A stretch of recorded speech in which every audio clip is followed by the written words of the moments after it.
गीता को, श्रीमद् भगवत गीता को योग शास्त्र कहते हैं। इसीलिए हर अध्याय के अंत में जो अध्याय समाप्ति सूचक वाक्य है उसमें ये दिया गया है कि योग शास्त्रे, 3 विशेषण गीता के हैं।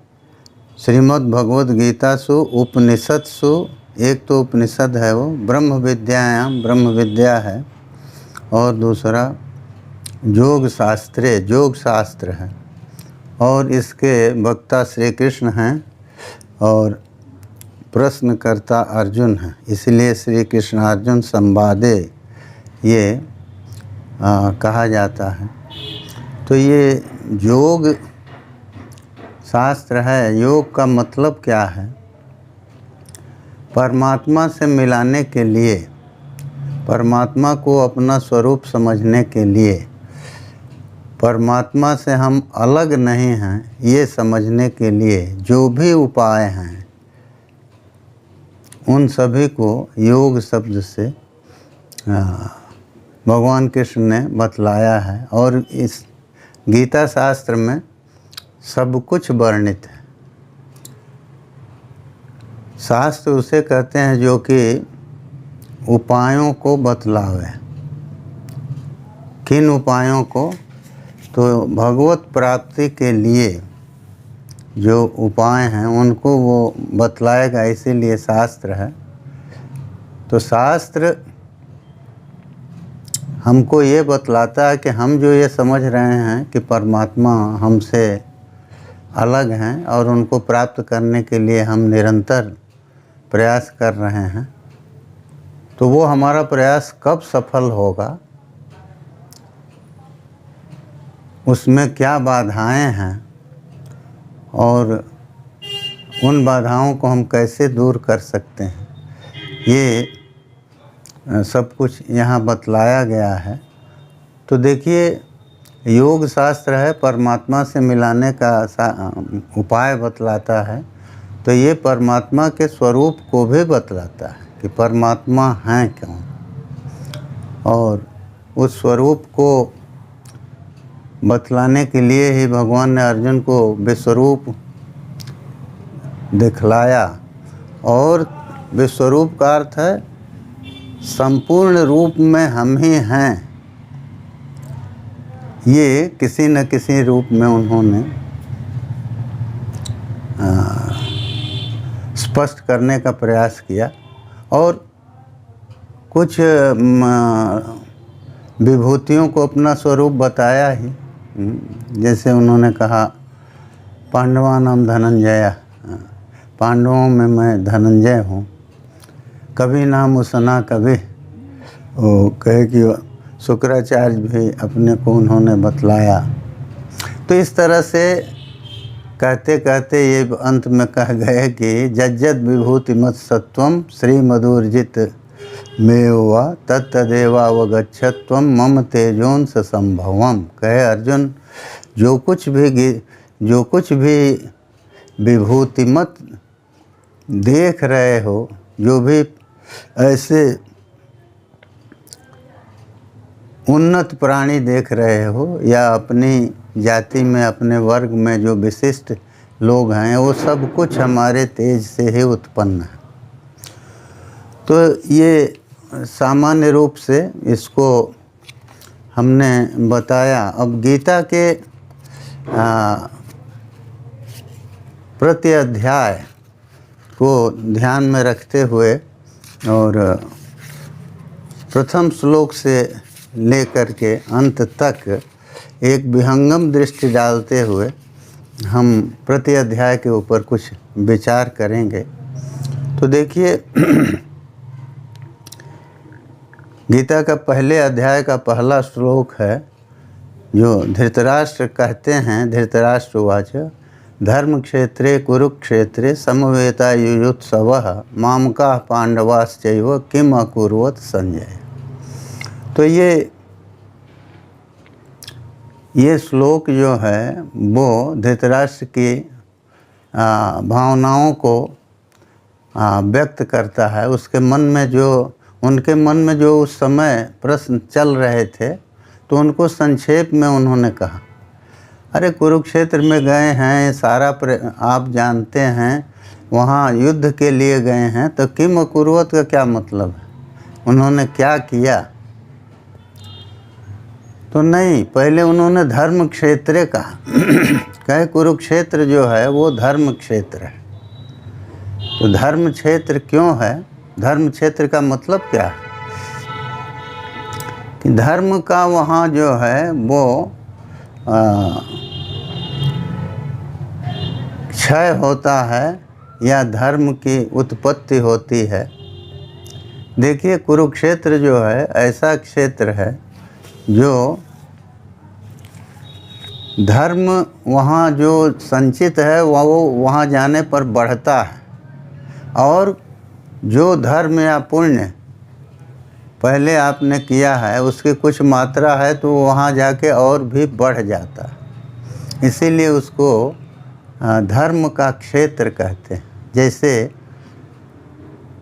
खेत में गेहूँ, चना आदि जो भी फसल लगाई जाती है, तो खेत अगर उस ढंग से तैयार है कि इसमें इस अन्न की उपज अधिक होगी, तो वो उसका खेत कहा जाता है। आज भी किसान लोग ये व्यवहार करते हैं, ये गेहूं का खेत है, ये चने के लिए है, प्रायः पहले तो अधिक था। तो ये कुरुक्षेत्र जो है धर्म का क्षेत्र है, और कुरुक्षेत्र इसको इसलिए कहते हैं कि राजा कुरु ने इसका कर्षण किया था। राजा कुरु जो हैं उनकी ये इच्छा थी कि यहाँ जो भी लोग मरें वो स्वर्ग को प्राप्त करें, मोक्ष को प्राप्त करें।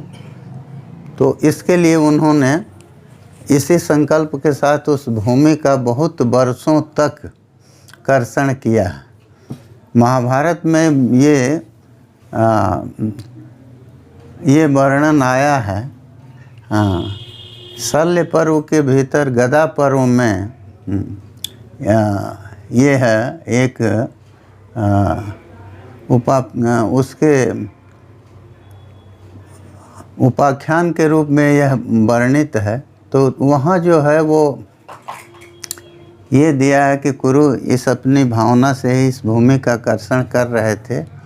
तो इंद्र ने आके कहा है कि आप इसको क्यों कर रहे हैं, इतना श्रम कर रहे हैं। कहे कि हमको यह आश्वासन मिलना चाहिए, या हम ये चाहते हैं कि यहाँ जो भी मरें वो लोग स्वर्ग या मोक्ष प्राप्त करें। तो ये उनकी इच्छा थी। तो देवताओं ने इंद्र से कहा कि आप जा करके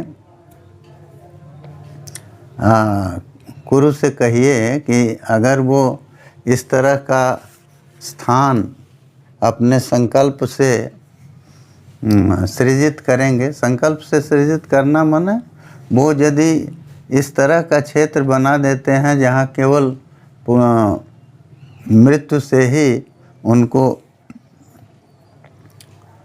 मोक्ष मिल जाए या स्वर्ग मिल जाए, तो फिर देवताओं का वो जजन नहीं करेंगे, देवताओं की पूजा नहीं करेंगे, देवताओं के उद्देश्य से यज्ञ आदि नहीं करेंगे। क्योंकि कुरुक्षेत्र को देव जजन भी कहा गया है कि देवताओं की वहाँ विशेष रूप से पूजा होती थी उस स्थान पर।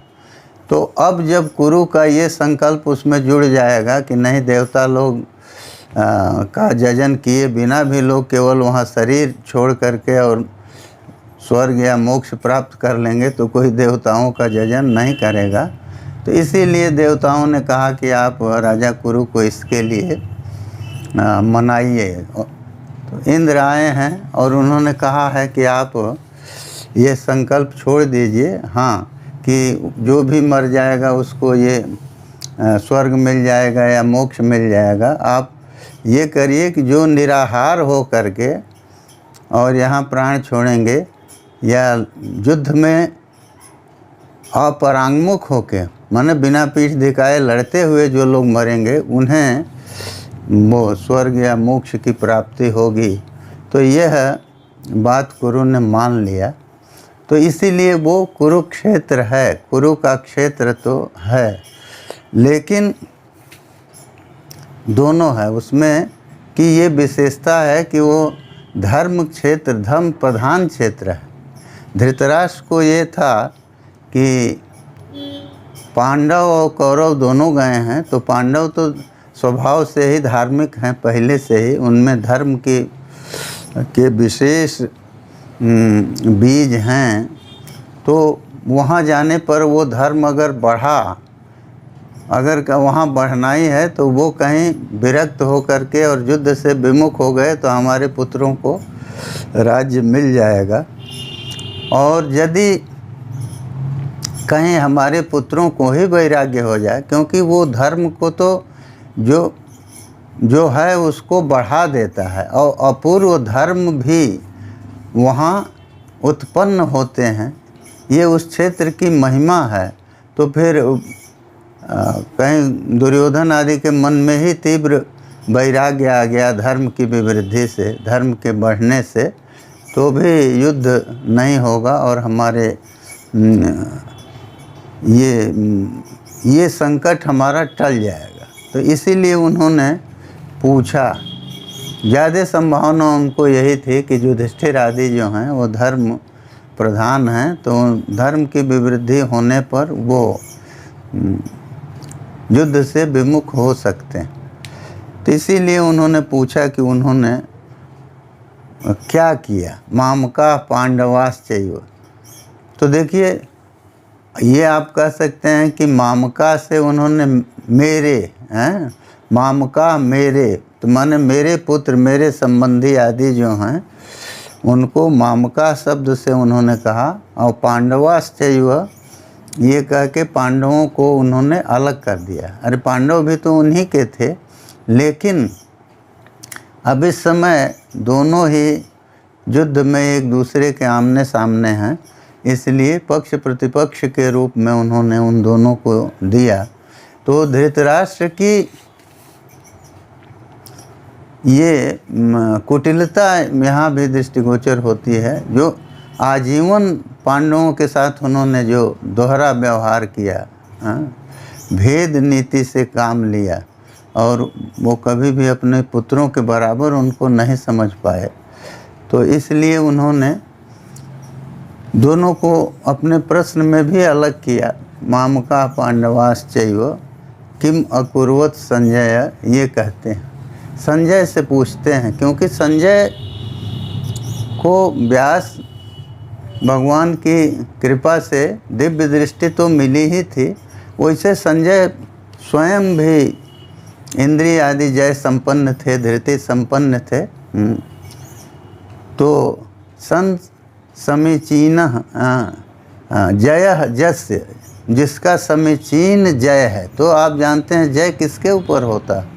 शत्रु के ऊपर। शत्रु कौन है? काम, क्रोध, लोभ, मद, मोह, मात्सर्य आदि और सभी जो ये इंद्रियां हैं वो भी शत्रु की तरह ही हैं। तो इसीलिए दिया है कि गीता में आगे आया है ना, आत्मवश्यैर विधेय आत्मा प्रसादम अधिगच्छति। जब इंद्रियों के को बस में कर लेता है जीव, तो वो शांति को प्राप्त करता है, और जब तक वो शांति को प्राप्त नहीं करता, अशांत है, तब तक उसे सुख नहीं मिलता। तो आगे भगवान कहेंगे अर्जुन से कि अशांतस्य कुतः सुखम, नास्ति बुद्धिरयुक्तस्य न चायुक्तस्य भावना, न चा भावयतः शांति अशांतस्य कुतः सुखम। उन्होंने स्पष्ट कहा कि देखो, जो अयुक्त है उसको बुद्धि नहीं होती। तो बुद्धि क्या है? बुद्धते अनयाति बुद्धि है, जिससे हम तत्व को जान जाएं, वो बुद्धि है, निश्चयात्मिका बुद्धि होती है। तो इसी को व्यवसायत्मिका बुद्धि रेके है कुरनंदन इससे कहा है। तो कहते हैं कि नास्ति बुद्धिर अयुक्तस्य, जो युक्त नहीं है उसको बुद्धि नहीं मिलती, बुद्धि का प्रसाद नहीं मिलता।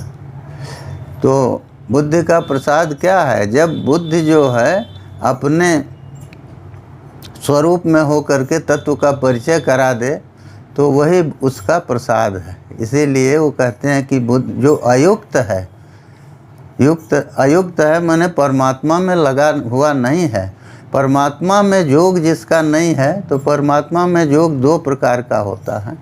एक तो ये कि जब वो समाधि में जाता है और उस तत्व के साथ साथ में स्थापित कर लेता है, एकाकारता को प्राप्त कर लेता है, तो वो योग है। और एक ये है कि वो निरंतर भगवान का चिंतन करता हुआ उन्हीं में मन को लगाए रहता है। तो इस तरह से वो उसके मन और अन्य इंद्रियां भी भगवान की ओर होती हैं। उद्देश्य रूप में भगवान उसके हर क्रिया में सामने रहते हैं, तो भी वो भगवान के साथ योग तो उसका है ही है। तो इसलिए वो कहते हैं नास्ति बुद्धिर अयुक्तस्य न चायुक्तस्य भावना। और जो अयुक्त नहीं है, भगवान में जिसने मन बुद्धि को नहीं लगाया है, वो भावना नहीं कर पाता, उनके स्वरूप आदि का चिंतन नहीं कर पाता। और नचा भावयतः शांति, और जो भगवान की भावना नहीं कर सका, मतलब क्या है कि जब भगवान की भावना नहीं करेगा, उनके स्वरूप का चिंतन नहीं करेगा, तो जगत का निरंतर स्फुरण होता रहेगा। और उस स्थिति में भगवान का विस्मरण सा रहेगा तो दुख तो होना ही है, क्योंकि वो विपद विस्मरणम विष्णु, यही लिखा है कि विपत्ति क्या है, विष्णु का विस्मरण जो है यही विपत्ति। तो इसलिए कहा कि नचायुक्तस्य भावना नचा भावयतः शांति। जो भावना नहीं कर रहा है, भगवान के स्वरूप आदि का मनन नहीं कर रहा है, उसको जो है शांति नहीं मिलती। और अशांतस्य कुतः सुखम, तो यदि शांति उसको नहीं प्राप्त हुई तो माने वो अशांत है, तो अशांत को सुख नहीं मिलता। तो इस तरह से वो बुद्धि की जो है बुद्धि की प्रधानता है। तो धृतराष्ट्र के मन में यही है कि हमारे पुत्रों ने और पांडवों ने क्या किया, माने किसी की बुद्धि में परिवर्तन हुआ नहीं हुआ, ये सब वो जानना चाहते हैं। तो संजय चूँकि समीचीन उनका जय है इंद्रियों पर, मन पर, दो तरह इंद्रियों की प्रवृत्ति हम देखते हैं, दो तरह की।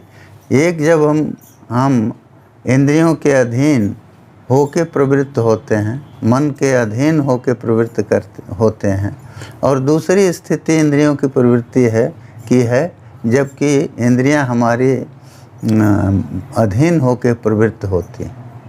तो इसीलिए लिखा है आत्मवश्यैर विधेय आत्मा प्रसाद मधिगच्छति। जब जिसकी इंद्रियां बस में हो गई तो वो जो है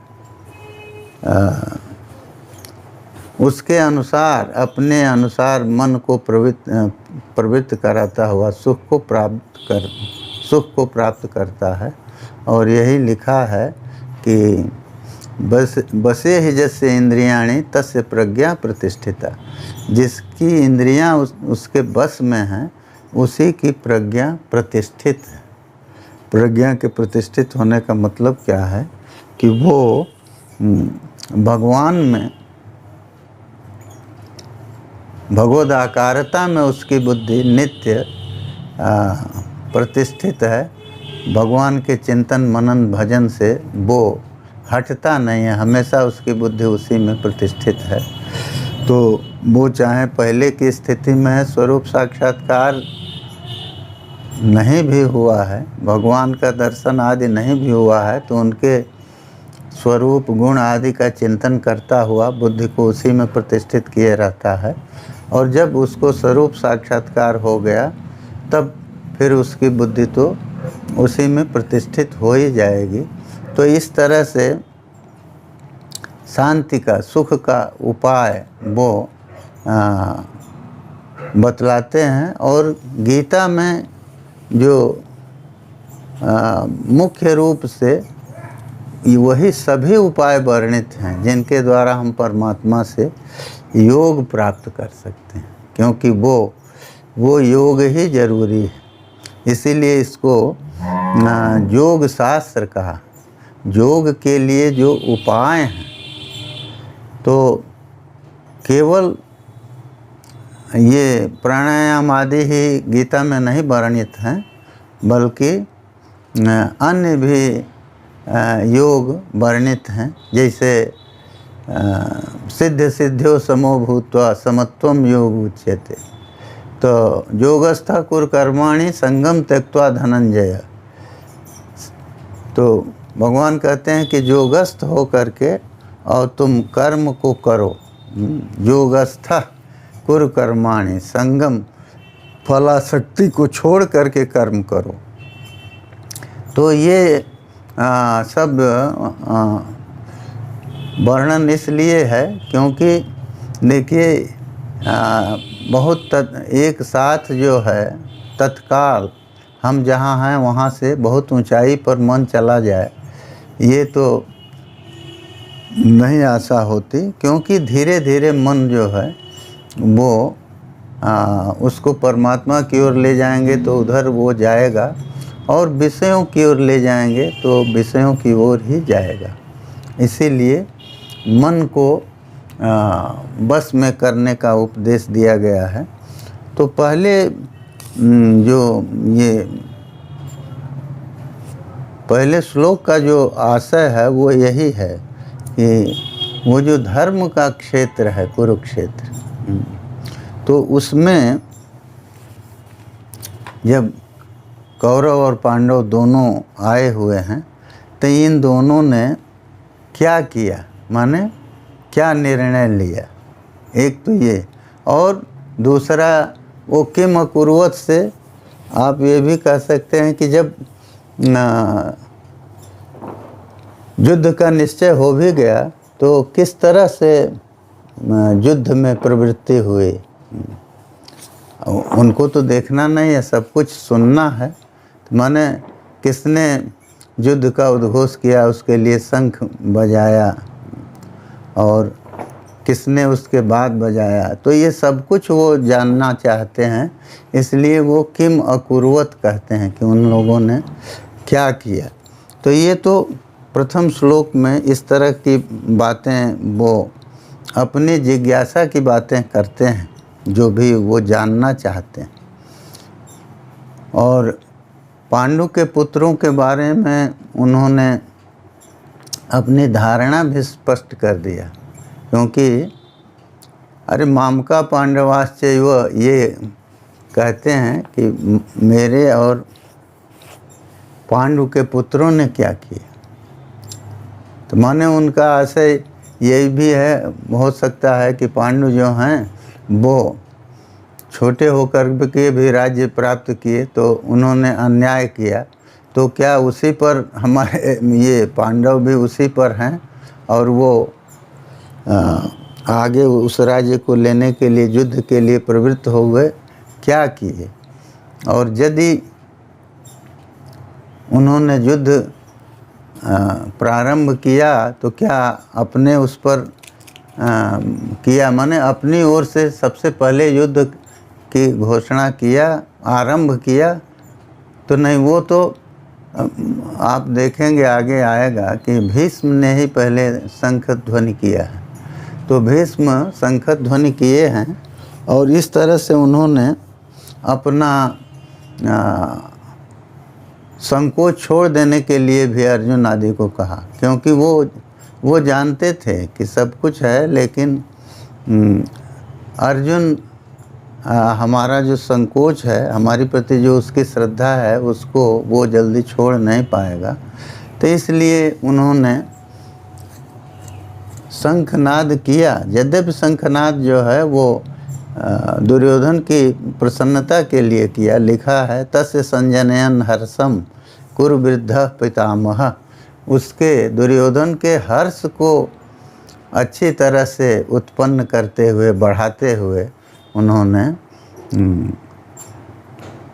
शंखनाद किया। तो ये केवल दुर्योधन के हर्ष को बढ़ाने के लिए किया, ये तो ठीक है, लेकिन उस शंखनाद से पांडवों को ये अनुमति भी मिल गई। पांडवों को भी ये हुआ कि अब हम लोग, जब पितामह की ओर से अनुमति हो गई तो अब हम युद्ध प्रारंभ करेंगे।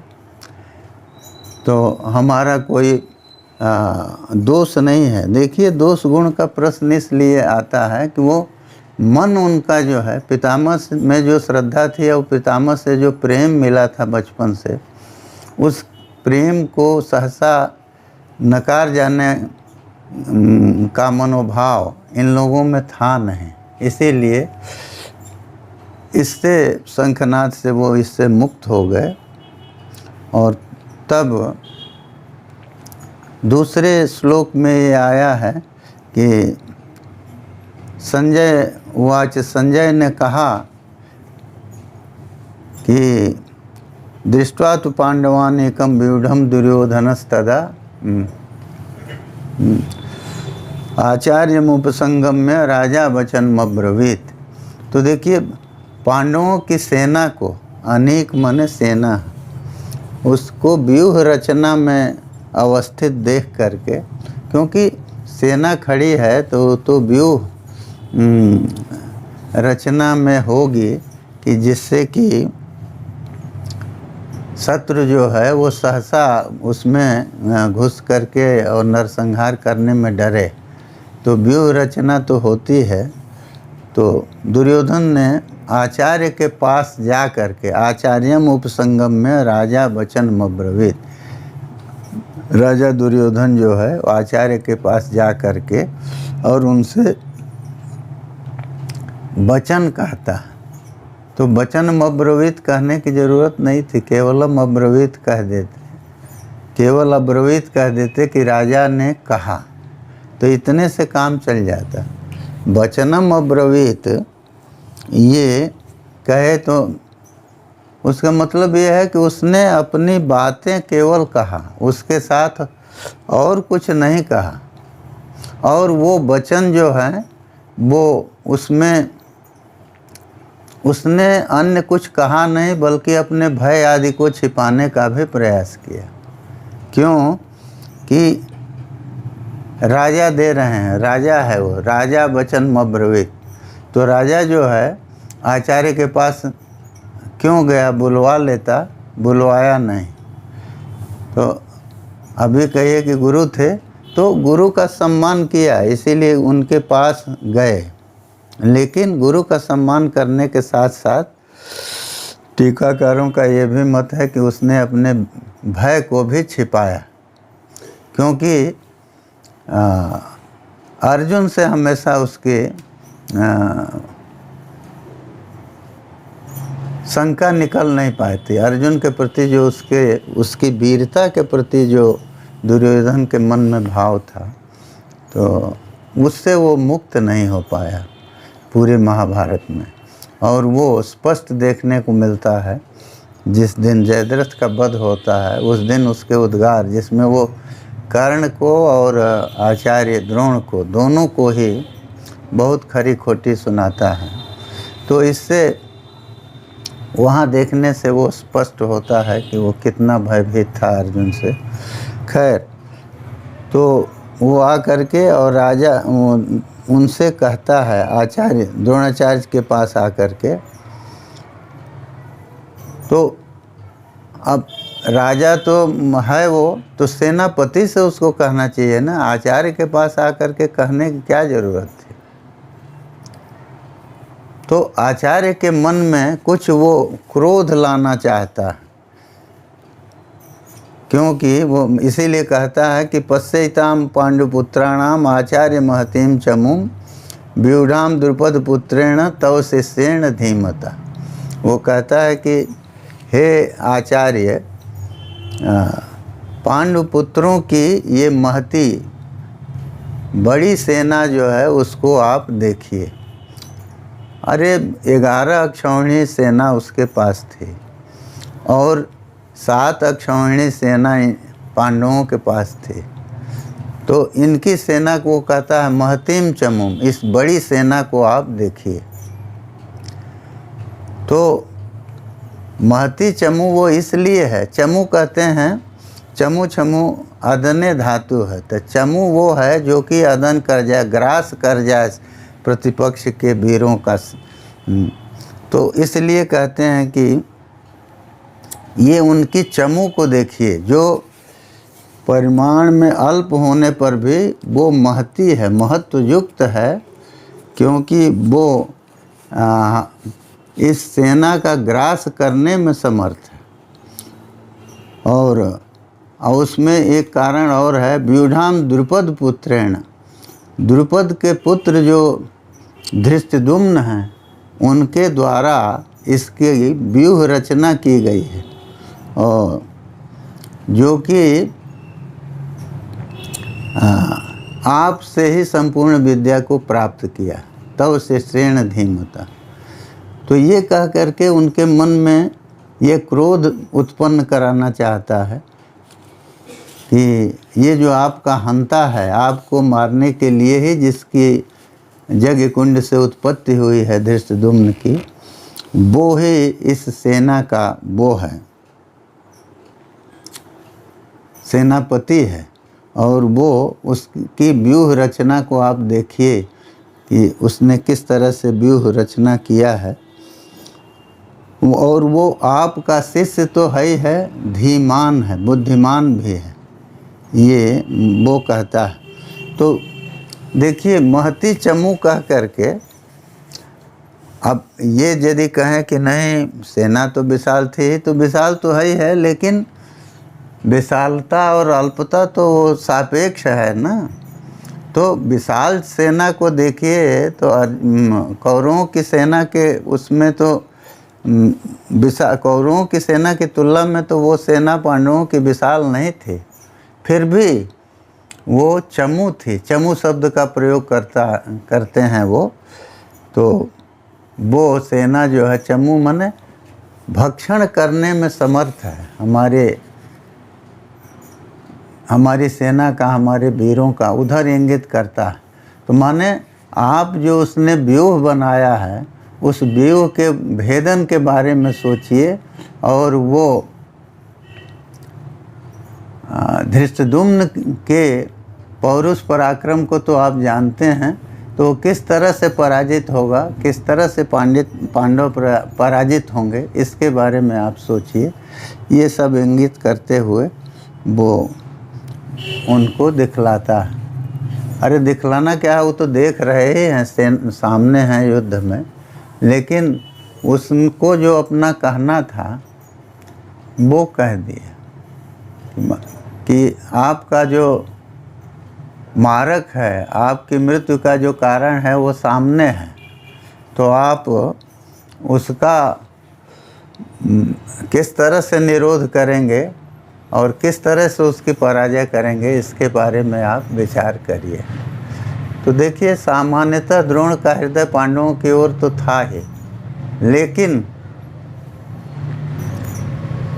वो क्रोध आदि में उस भावना उनको बदलने के लिए दुर्योधन ने ये पहला प्रयास किया। बस यहीं विराम लेंगे, फिर आगे दूसरे वक्तव्य में आगे की बातें करेंगे। चलो।